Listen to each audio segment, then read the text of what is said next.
Wela dalah ora pangling Bagong sajae wis ngantepi karo patine. Rasaku ki ana omong ni. Lho Gusti. Aku ki patih kowe mingkire kok ora basa karo aku. Mengarep gelut kok basa iki cara ngendi? Kowe tekan kene ra mengarep nyekel aku to? Mengarep nyekel Petro to? Ha ta ketara kowe ngentak kowe para Sata Kurawa.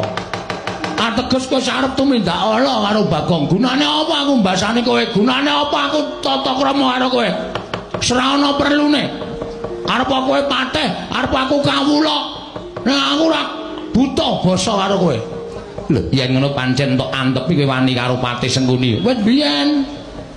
Kan biyen aku wani karo kowe, aja salah sangka. Aja tak anggap Bagong iki kere terus wedi karo Sengkuni ora. Ya meng aku ngajeni karo kowe. Ha nek wis ana masalah kaya ngene iki, wis ora ana tabeting Patih karo kawula cilik. Aku anane wani karo kowe. Lho. Yen ngono apa kowe ora wedi mati? Wong urip sing dinteni apa to ni? Wong urip sing dinteni modar. Ku mengkari antri, tak omongi.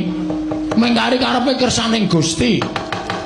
Gusti maringi pati urip ro manungsa kuwi wis dadi kodrate diparingi urip, sesuk bakale ya dipateni karo sing gawe urip, Gusti sing Maha Nasa.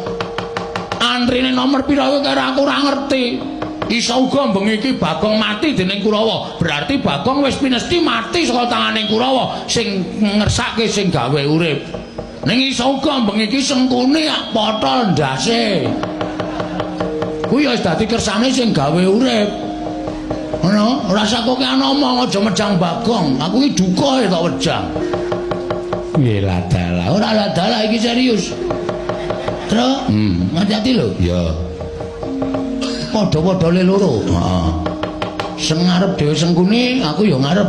Mburine wis sapa, Tru? Sapa ya gong kuwi ketoke kok kaya nek Pasuryani kok Kartomarma. Kudu Kartomarma iki brengose ra kaya ngono kuwi. Kuwi citraksi dengkulmu. Kudu citraksi kuwi. Weh domongi kok. Citraksi kuwi. Oh, udu to. Udu. Oh berarti Tirtanata. Walah. Kudu Tirtanata.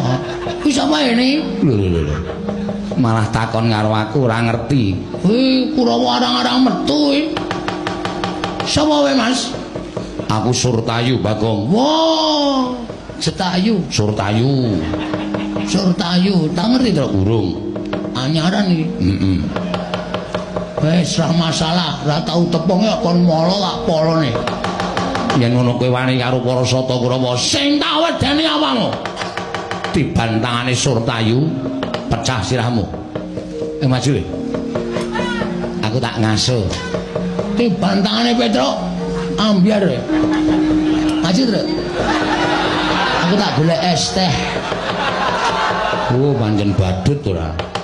Petro ora gelem masrahke bongkoan marang para Sata Kurawa iki margane patimu. Mang maju mriki Ndara Surtayu. Nek ajeng kewirangan musuh Panakawan Petro.